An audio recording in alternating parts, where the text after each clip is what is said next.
Hello, I'm Corey Killian. And I'm Brian Fish. Today is December 24th, 1962. As of yesterday, we've received the first wave of captures of the Battle of Bay of Pigs. The Bay of Pigs occurred roughly 2 months ago and was a devastating loss for the U.S. The attack started off when 8 World War II B-26 bombers painted to look like Cuban Air Force planes took off to bomb the Cuban airfield.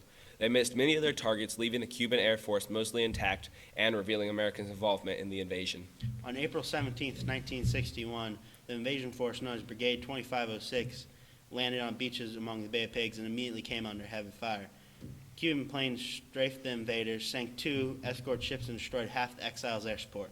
Then President Kennedy ordered 6 American fighter planes to help defend the brigade, but they arrived an hour late because of confusing time zones between Nicaragua and Cuba.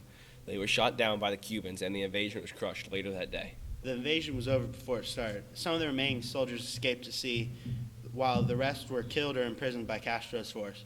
Almost 1,200 members of the Brigade 2506 surrendered. More than 100 were killed. We have a member of Brigade 2506 who agreed to be interviewed for his perspective and story on what happened that day. We now go to our reporter in the field, Wally Johnson. Wally? Thanks, Brian. I'm here with Thomas Rodriguez, here to tell us just what happened on April 17th, 1961. There were about 1,334 of us. We were anti-Cuban exiles living in Miami when we were recruited to train as an anti-Cuba task force and overthrow the Cuban government. What were conditions like during the invasion? Conditions were terrible. We came in by boat for an aquatic landing, but the Cubans' air force was more intact than we expected. We soon came under heavy fire from the sky. The weather wasn't helping either. We were sitting with soggy equipment and low ammo. We had little to no air support when we landed, and we immediately came under fire of Castro's 20,000 men against our measly 1,300.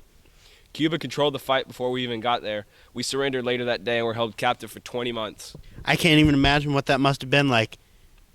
That's all from us, Brian. Back to you. We actually have received footage of the invasion. Here it is.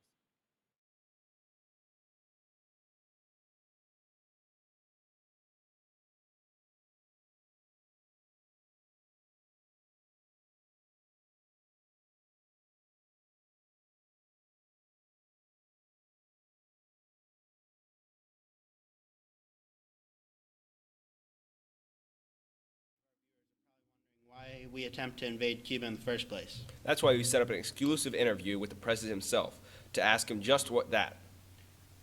We go to reporter Jim Jameson. Over Thanks, to you, Corey. Jim. I'm honored to be here with the president himself, Mr. JFK.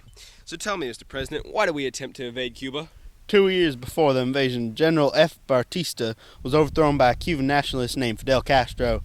This made us nervous because even though Batista was a representative dictator, he was also pro-American and U.S. ally. Castro, on the other hand, was pro-communism and anti-American. The last straw, in May 1960, Fidel created relations with communist Russia. So we served diplomatic relations with Cuba, prepared for an invasion. The last thing I wanted to do was direct intervention by the American military in Cuba. The Soviets would like to see the act of war. The CIA told me the plan would keep the U.S. involvement a secret and spark an anti-Castro uprising on the island, thus hatched an idea for the Bay of Pigs. What did it take to get our men back from Cuban captivity? We negotiated with Fidel and finally agreed on $53 million in food and medicine. That's some price. No price too high for the return of American citizens to their rightful Thank you, homes. Mr. President. That's all from us up here. Back Thanks, to you, Jim. Corey. That wraps it up for us tonight. Thanks for tuning in to Channel 4 Late Night News. I'm Corey Killian. And I'm Brian Fish. Good night.